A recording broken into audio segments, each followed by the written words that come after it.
सावित्रीबाई फुले यांच्या काव्यसंग्रहातील कविता माझी जन्मभूमी. स्नेहपूर्वक नमस्कार. मी सौ अनुराधा भुस्कट तुम्हा सर्वांची सावित्री न्यूज इंडिया चॅनलमध्ये हार्दिक स्वागत करते. महात्मा फुले यांच्या 200व्या जयंतीनिमित्त आम्ही सावित्रीबाई फुले यांच्या काव्य फुले या काव्यसंग्रहातील काही कविता सादर करीत आहोत आणि त्यातीलच एक कविता मी आज सादर करणार. कवितेचे नाव आहे माझी जन्मभूमी. नायगाव हे माझे माहेर, जुनाट गाव खेडे, तयाचे छान गीत पवाडे. रामकाली होती माकडे, पांडवांची कोल्हे, पुढे ते रठवंशी झाले. शिवप्रभूंनी राज्य स्थापिले, कुणबी मराठ्यांचे स्वराज्य झाले लोकहिताचे. नायगाव खेडे सुख समृद्धीचे असे, चालवी पाटीलकी कारभारी नेवसे. याच कुळामध्ये मी नारी जन्म घेतले, अशी जन्मभू मला वंदनीय. प्रेम तियावर जडे, गात असे तिचे गीत चहूकडे, गात असे तिचे गीत चहूकडे. नायगाव हे माझे माहेर, जुनाट गाव खेडे. नायगाव 12 बलुती 12 अलुती कितीक जाती जमाती. 12 बलुती 12 अलुती कितीक जाती जमाती. शिवारात या सुखे नांदती, पाऊस पाणी पडत असे येती पिके सारी. विहिरीवर फळे फुले गोजरी, गुलजार पक्षी गाती. मनोहर फिरती फुलपाखरे, ऐसा निसर्ग तिथे वावरे. बळीराजा थोर होई शेतकरी दानशूर, जणू माझी जन्मभूमी बळीचे कश्यपपूर. आम्ही तयाचे वंशज, रडगाणे नच गाणारे.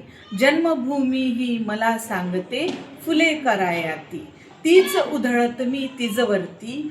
जन्मभूमी ही मला सांगते फुले करायाती, तीच उधळते मी तिजवरती, तीच उधळते मी तिजवरती. चला बघूया तर या कवितेचा अर्थ. सावित्रीबाई फुले यांनी ही कविता त्यांच्या जन्मभूमी म्हणजेच नायगावबद्दल कृतज्ञता, तिथली संस्कृती, शिवरायांचे स्वराज्य आणि निसर्गाचे वरदान यांचे सुंदर मिश्रण आहे. या कवितेमध्ये त्या म्हणतात की नायगाव हे माझे जन्मगाव असून ते अतिशय जुने आणि सुंदर खेडेगाव आहे. या गावाचा इतिहास खूप मोठा आहे. पूर्वी येथे साधी माणसे राहत होती, पण पुढे याच भूमीत शूरवीर जन्माला आले. छत्रपती शिवाजी महाराजांनी याच मातीतील कुणबी मराठ्यांना एकत्र करून लोकहिताचे स्वराज्य स्थापन केले. सावित्रीबाई पुढे म्हणतात की नायगाव खेडे हे अत्यंत सुखी आणि समृद्ध गाव आहे.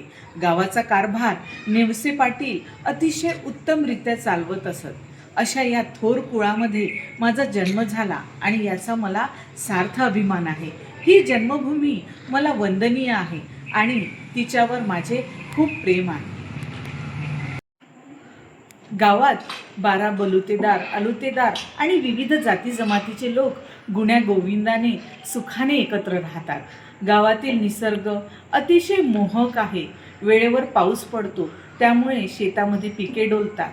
विहिरीच्या काठी फळझाडे आणि फुले बहरलेली असतात. बागेत पक्षी किलबिलाट करतात आणि फुलपाखरे मुक्तपणे फिरतात.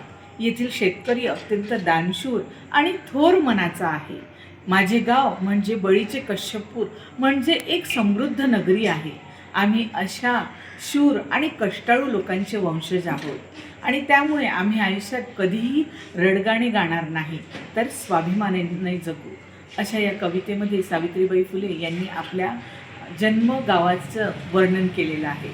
तर अशाच आणखी महात्मा फुले आणि सावित्रीबाई फुले यांचे विचार जाणून घेण्यासाठी सावित्री न्यूज इंडिया चॅनलला नक्की भेट द्या आणि आमच्या व्हिडिओला लाईक, कमेंट आणि शेअर करायला विसरू नका. धन्यवाद.